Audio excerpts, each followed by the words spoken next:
Então, é a nossa primeira aula de revisão, né? Nós tivemos 3 tópicos, né, nessas últimas aí 4 semanas. A gente teve equações de segundo grau, inequações de primeiro grau e equações de primeiro grau.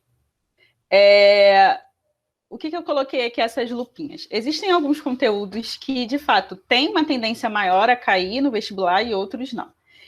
Desses 3 tópicos que nós vimos, inequações de primeiro grau, eu diria que que tem a menor chance de cair, da forma como a gente viu, enfim. É até um pouco difícil de encontrar, principalmente em provas mais recentes, questões de inequações de primeiro grau.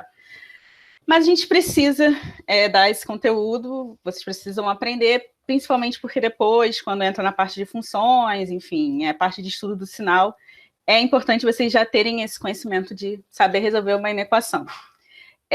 Então, por isso que ele está só com uma lupinha pintado, porque, de fato, é bem raro cair. Então, assim, a minha recomendação é... Opa, bati no microfone, desculpa.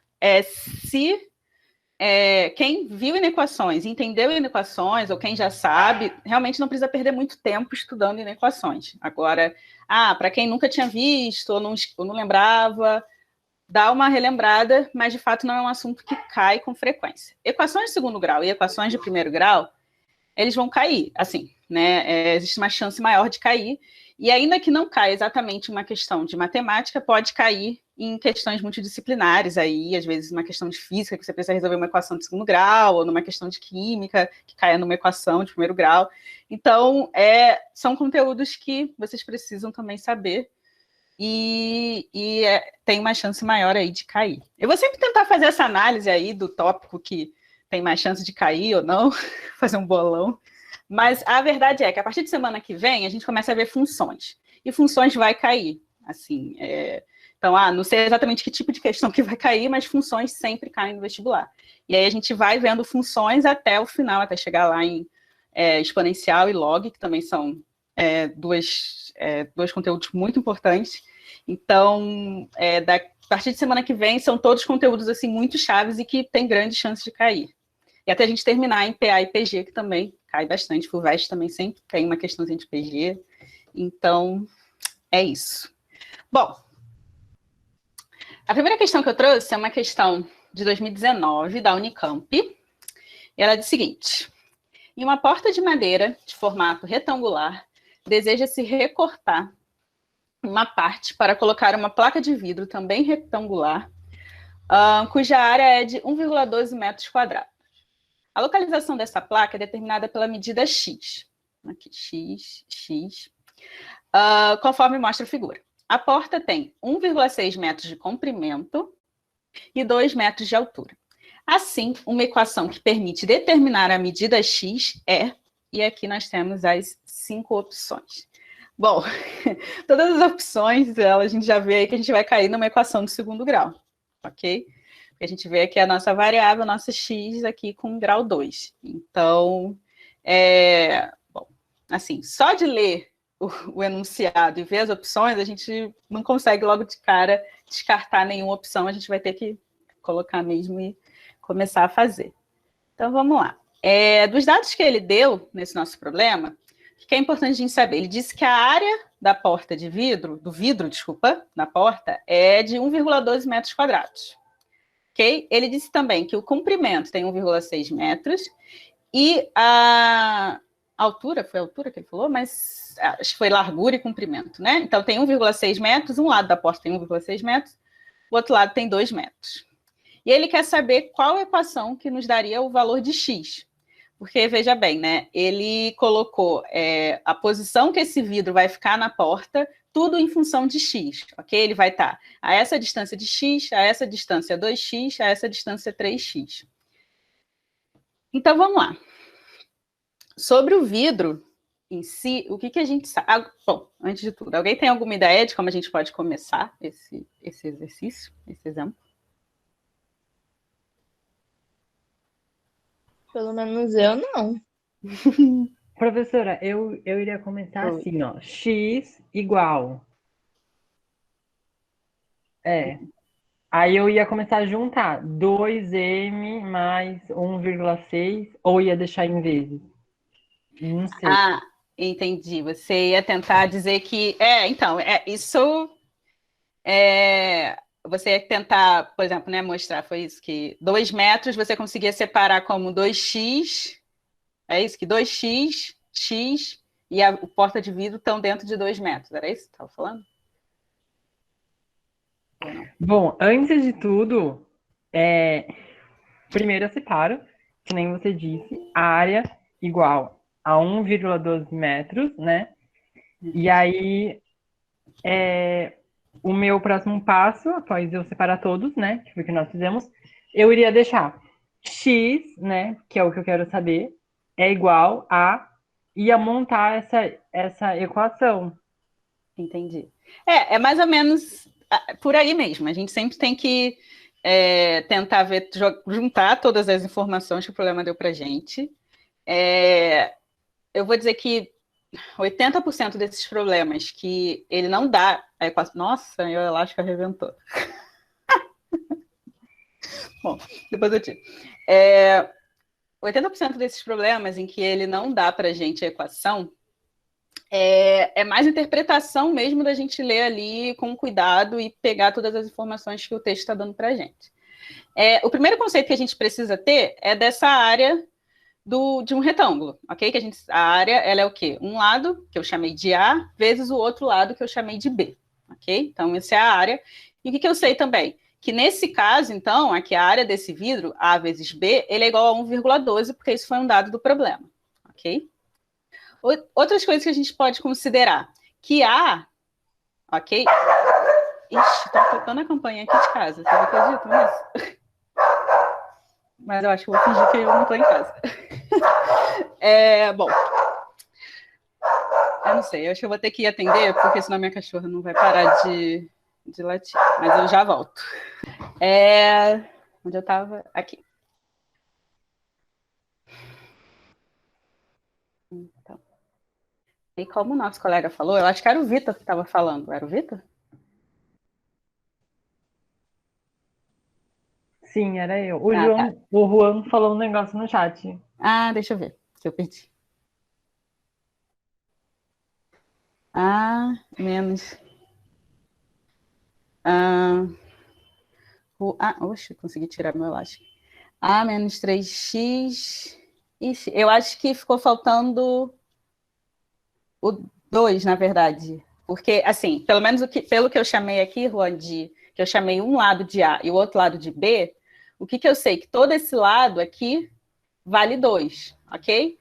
Então, 2 é igual ao quê? A mais x mais 2x, ok? Então, seria A mais 3x. Então, se eu isolo o A para o outro lado, então é como se fosse o quê? 2 menos 3x, ok? A vale a 2, vale 2 menos esse pedacinho aqui, que é 2x, menos esse pedacinho, que é x. Então, 2 menos 3x. Isso é quanto vale A. Porque o que eu quero fazer? Eu quero passar tudo para deixar tudo em função de x e não em função de A. Eu inverti tudo. Porque, na verdade, seria A mais 3x seria igual a 2. E B mais 4x seria igual a 1,6. Só que eu tentei tirar esse A e esse B da equação, porque todas as nossas opções estão em função de x. A gente tem só uma incógnita que é x. Então, por isso que eu passei o A para o outro lado e eu deixei tudo, o A eu vou deixar como 2 menos 3x. E da mesma forma eu vou fazer o meu B. Se todo esse meu lado aqui vale 1,6, então o que significa? Que 1,6 é igual ao quê? A 3x mais B mais x. Ou eu posso reescrever como o quê? Como B, ele é igual a 1,6, que é tudo isso, menos 3x menos x, e o que sobra é o meu B, que foi isso que eu fiz. 1,6 menos 4x. Até que todo mundo entendeu como que eu consegui achar a relação entre A e B com relação às medidas dos meus lados das portas e o X? Ou alguém não entendeu essa parte? Tá. Entendi. Então, tá bom. Então, a partir desse momento que a gente achou o meu A e eu achei o meu B, tudo isso em função de X, eu posso jogar aqui nessa minha primeira expressão que eu encontrei, ok? Que eu sei que 1,12 é igual ao quê? A vezes B. E A, eu achei que é 2 menos 3x, e B é 1,6 menos 4x. Daqui para cá, o que eu fiz foi a distributiva, né? Então, eu multipliquei 2, 1,6, 2, multipliquei 1,6 e 2, eu multipliquei menos 4x, e menos 3x eu multipliquei por 1,6 e menos 4x. Então, se eu não errei, eu encontrei esse resultado aqui. Só apliquei aqui a distributiva para multiplicar. Agora, o que eu faço? Eu agrupo tudo que é semelhante, ok? Então, e eu também, para eu poder representar a minha equação, passei tudo para um lado só da minha igualdade, ok? Então, eu passei tudo para o lado esquerdo, poderia ter passado para o lado direito, não lembro por que eu não fiz isso, mas ok. Então, eu passei o 12x ao quadrado, que estava positivo, eu passei para o outro lado, ficou menos 12x ao quadrado, menos 4,8x com menos 8x, eu tenho o quê? Os dois têm sinal negativo, né? Então, eu agrupo e mantenho o sinal negativo. Então, 8 mais 4,8 dá 12,8. Então, os dois estavam negativos, menos 12,8, passou para o outro lado positivo. 3,2 era positivo, passou para o outro lado negativo, e o 1,12, que já está aqui do lado, manteve positivo. Daqui para cá, acho que a única coisa que eu fiz foi fazer essa conta aqui, menos 3,2 mais 1,12, isso dá menos 2,08. E aí daqui eu fiz um passo a mais, que eu multipliquei por menos 1, só para tirar esse sinal negativo daqui do meu x ao quadrado. Então, quando eu multiplico por menos 1, eu troco o sinal de todo mundo que está na minha equação. Então, tudo que era negativo passa a ser positivo, o que era positivo vira negativo, e assim sucessivamente. Eu fiz um passo a mais aqui que eu não precisaria. Eu passei tudo para esse lado da equação, mas eu poderia simplesmente ter passado o 1,12 para cá, que daria no mesmo. E aí eu não precisaria ter feito esse passo aqui de multiplicar por menos 1. Depois disso, só que, se a gente voltar nas opções que a gente tinha, essa daqui já seria a nossa resposta, ok? Eu já encontrei uma equação que representasse aqui para eu encontrar o meu valor de x. Só que nenhuma das opções era essa, porque a gente tinha que manusear um pouquinho mais essa equação. Então, o que a gente tinha que fazer? A gente tinha que dividir essa equação por 2. Então, quando eu divido essa equação por 2, vou dividir todos os meus coeficientes por 2, então fica 6x ao quadrado menos 6,4 mais 1,04, isso é igual a 0, e essa era a nossa alternativa A. Ok? Era essa questão, assim, acho que a parte, como todas essas questões que não têm equação, acho que a parte mais desafiadora é justamente ler, interpretar e montar a equação, mas não, depois que a gente encontrava a equação, era só fazer umas continhas que não eram muito complicadas. Dúvidas? Comentários? Não, tranquilo. Ok. Difícil mesmo, como você disse, montar a equação. Eu acho que ela é a parte mais desafiadora mesmo. Vou para a segunda questão. Segunda questão é uma questão da FUVEST. E é uma questão, se eu não me engano, acho que de equação no primeiro grau. Não é muito difícil. Não, ela é relativamente tranquila. Então, ela diz o seguinte: 2/5 do meu salário são reservados para o aluguel e a metade do que sobra para a alimentação. Descontados o dinheiro do aluguel e o da alimentação, coloco 1/3 do que sobra na poupança, restando, então, R$ 1.200 para gastos diversos. Qual é o meu salário? Bom, então, é sempre importante a gente focar, né, para descobrir o que a questão quer. A questão quer saber qual é o salário desse cidadão, ou dessa cidadã. Então, eu vou chamar, é muito mais simples em questões assim, eu chamar o que a questão está querendo saber de x, ok? Então, o meu x aqui é o salário.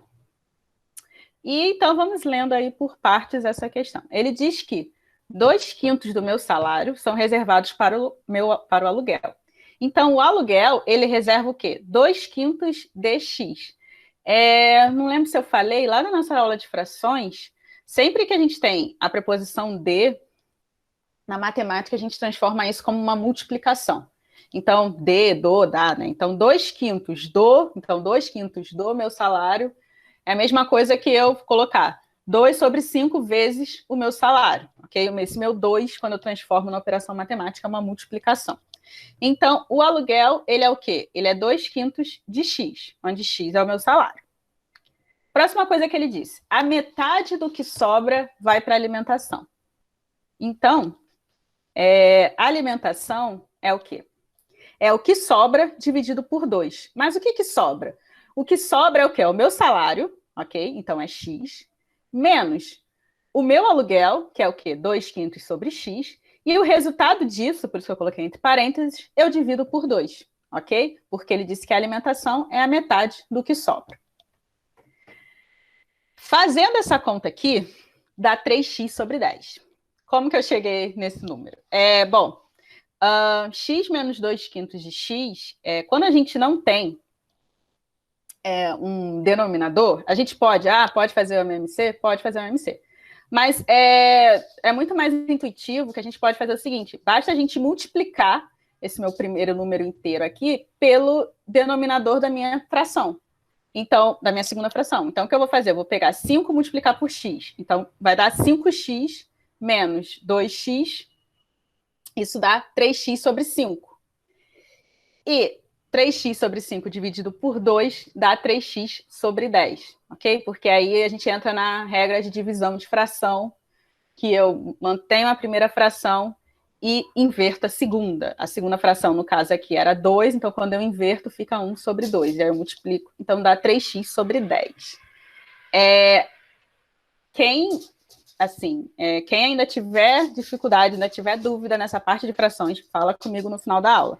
Mas essa parte de frações já precisa estar bem sedimentada com vocês. Assim, isso aqui não precisaria ser... vocês não podem ter mais essas dúvidas. Então, se alguém continuar com dúvida de fração, me fala no final da aula para a gente tirar elas de vez. E aí, continuando, ele diz que 1/3 do que sobra, ele coloca na poupança. Então, a poupança é o quê? O que sobra é dividido por 3. E o que sobra é o quê? É o meu salário, X, menos o que eu gastei no aluguel, 2/5, o que eu gastei com alimentação, 3x sobre 10, e tudo isso eu dividi por 3.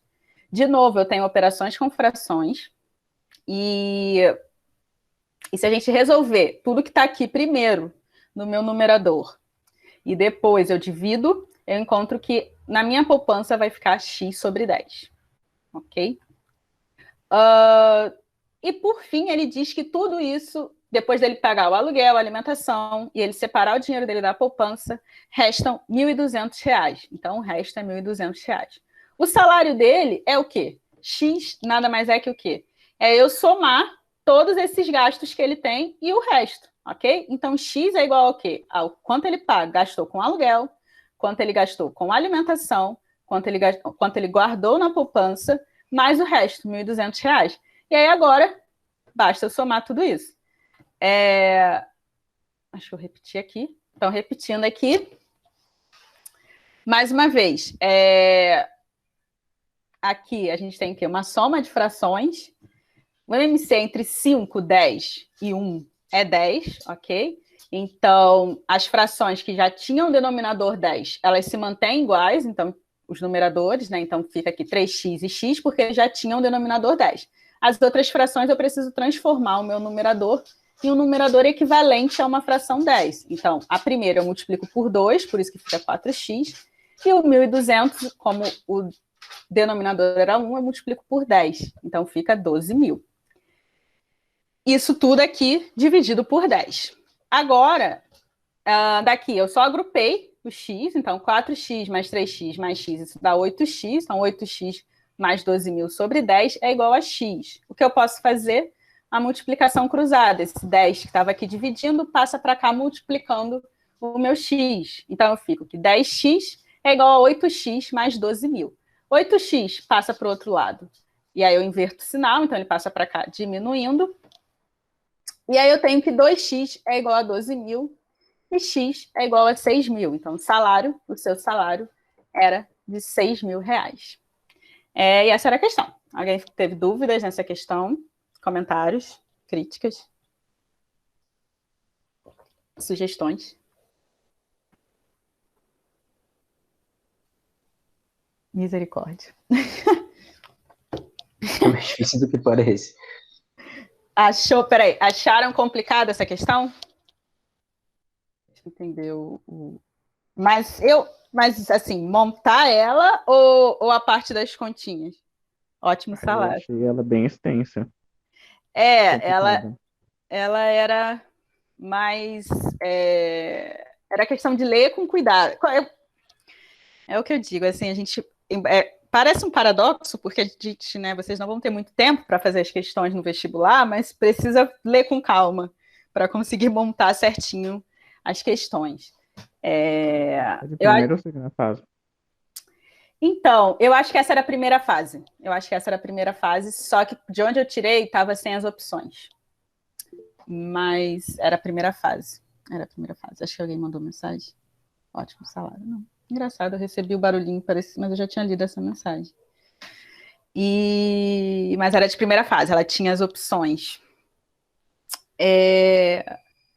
Mas assim, de novo, é questão de ler com calma e montar bem, assim, porque não exigia, quando eu falo que ela não é uma questão muito difícil, é porque ela não exigia muitos conceitos, assim, integrados de outros tópicos da matemática. Não precisava de geografia, geografia muito menos, mas não precisava de geometria, não precisava, às vezes, enfim, de análise combinatória, né? Era só mesmo ler e escrevendo, vocês não precisavam de nenhum conteúdo que não estava ali na questão, né? E aí fazer as operações matemáticas. Mas, bom, se não ficou uma dúvida dentro de alguma coisa da resolução, eu vou partir para a questão 3. Questão 3, eu acho que dessas é a questão mais complexa um pouquinho, que é uma questão da UFMG. Nessa questão, ela diz o seguinte: pai e filho, com 100 fichas cada um, começaram um jogo. O pai passava 6 fichas ao filho a cada partida que perdia e recebia dele 4 fichas quando ganhava. Depois de 20 partidas, o número de fichas do filho era 3 vezes a do pai. Quantas partidas o filho ganhou? E aí a gente tem as 5 opções. Bom, vamos com calma, porque a primeira vez, quando eu vi essa questão, eu fiquei assim, tá faltando informação, né? Porque...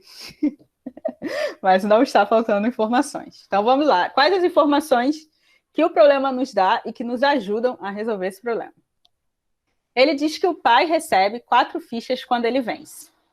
O filho recebe 6 fichas quando vence.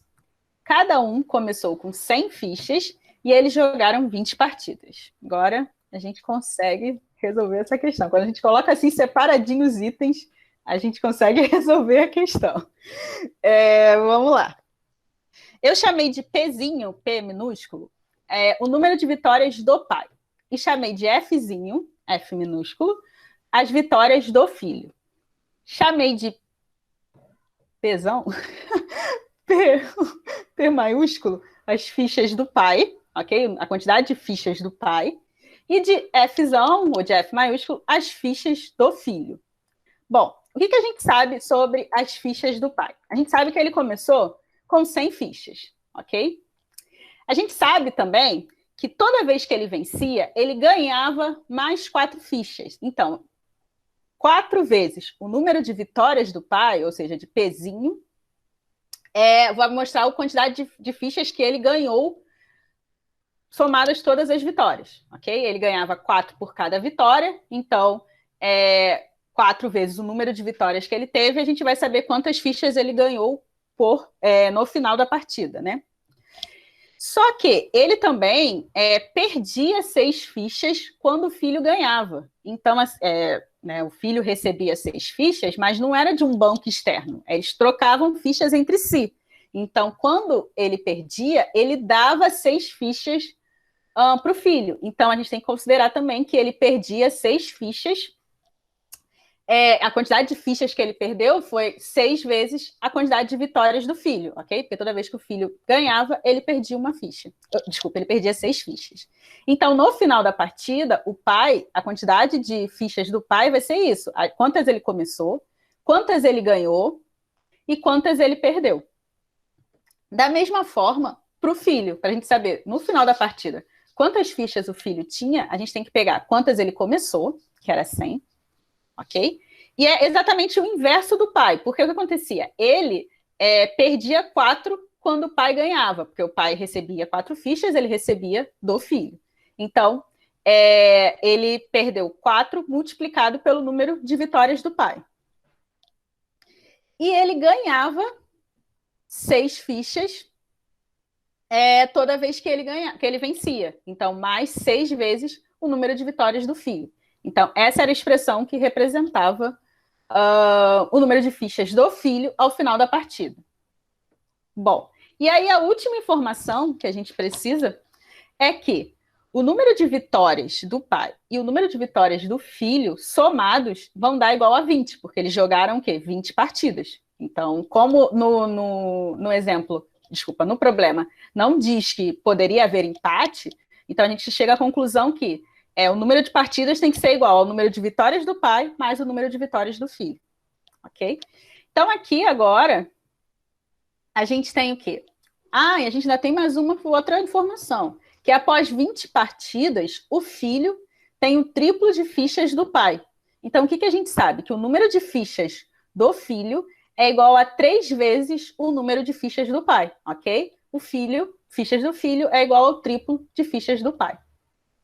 Bom, então, com essa informação, a gente pode igualar, a gente achou aí uma relação entre essas duas expressões, entre a expressão que representa o número de fichas do filho e as expressões que representam o número de fichas do pai. Então, o número de fichas do filho é igual ao quê? 100 menos 4P mais 6F. Isso é igual ao quê? Ao número de fichas do pai, aqui, multiplicado por 3. Então, 3 vezes 100 mais 4P menos 6F. Daqui para cá, eu só apliquei a distributiva do 3 aqui. Então, eu fiquei com 300 mais 12P menos 18F. Daqui para cá, o que foi feito? Só agrupei, passei P e F para um lado, para o mesmo lado da igualdade, e agrupei, então ficou menos 4P, esse 12 positivo passa para cá negativo, então fica menos 16P, e 6F mais, porque ele vai passar para cá, positivo, 18F, dá 24Fzinho. E o 100 passa para cá, negativo, então fica 300 menos 100, 200. Então, 24Fzinho menos 16Pzinho fica igual a 200. E aí, agora eu uso essa outra relação aqui que eu encontrei, que Pzinho mais Fzinho é igual a 20. Aqui eu caí num sisteminha, vocês depois vão ver, não sei se, acho que é com o Paulo, que é sistemas. Mas quando a gente tem um sistema com 2 incógnitas e 2 equações que representam esse sistema, a gente consegue resolver esse sistema, é um sistema que a gente consegue resolver. A gente sempre tem que ter o número de equações igual ou superior ao número de incógnitas. Então, significa que se eu tiver 3 incógnitas e 2 equações, eu não consigo resolver esse meu sistema. Agora, esse sistema aqui, que eu tenho 2 incógnitas e 2 equações, é um sistema que eu consigo resolver. Então, existem diversas formas daí, técnicas para a gente resolver esse sistema. A que eu escolhi aqui foi a de substituição simples. Eu isolei como, na verdade, aqui você poderia tanto isolar F ou isolar P. Mas a pergunta era quantas vitórias o filho teve? Vitórias? Ou quantas fichas? Agora nem eu lembro mais. Não, mas é quantas vitórias. É quantas vitórias o filho teve. Então, eu isolei o pai, porque aí quando a gente fizesse a conta já dava direto o resultado do filho. Mas quem escolhesse fazer primeiro isolando o filho, enfim, ia encontrar, só ia ter um passo a mais na frente. Então, o que eu fiz, eu trouxe esse Fzinho para o lado de cá. Então, eu sei que Pzinho é igual ao quê? A 20 menos F. Essa nova relação, eu substituo o que na minha equação de cima. Então, aonde eu tenho P, eu vou substituir por 20 menos F. Então, eu fico com 24Fzinho menos 16, que multiplica o quê? O meu P, que é o quê? 20 menos F. De novo, aplicando isso daqui, ok, é igual a 200. Daqui para cá, eu só apliquei, fiz a distributiva, então menos 16 vezes 20 fica menos 320, e menos 16 menos F fica mais 16F. Agora, eu caí aqui numa equação de primeiro grau, ok? forma de resolver é aquilo que vocês já estão acostumados, eu vou agrupar tudo que é letra e o que não é letra, eu vou levar para o outro lado. Então, 24F mais 16F dá 40Fzinho, e menos 320 passa para o outro lado positivo, então eu fico com 40F é igual a 520. Esse 40 aqui multiplicando passa para cá dividido, então 520 dividido por 40, isso é igual a 13. Então, era a alternativa D, que era o número de vitórias do meu filho, foi de 13. Então, o filho venceu 13 partidas e, consequentemente, o pai venceu 7. Dúvidas nessa questão?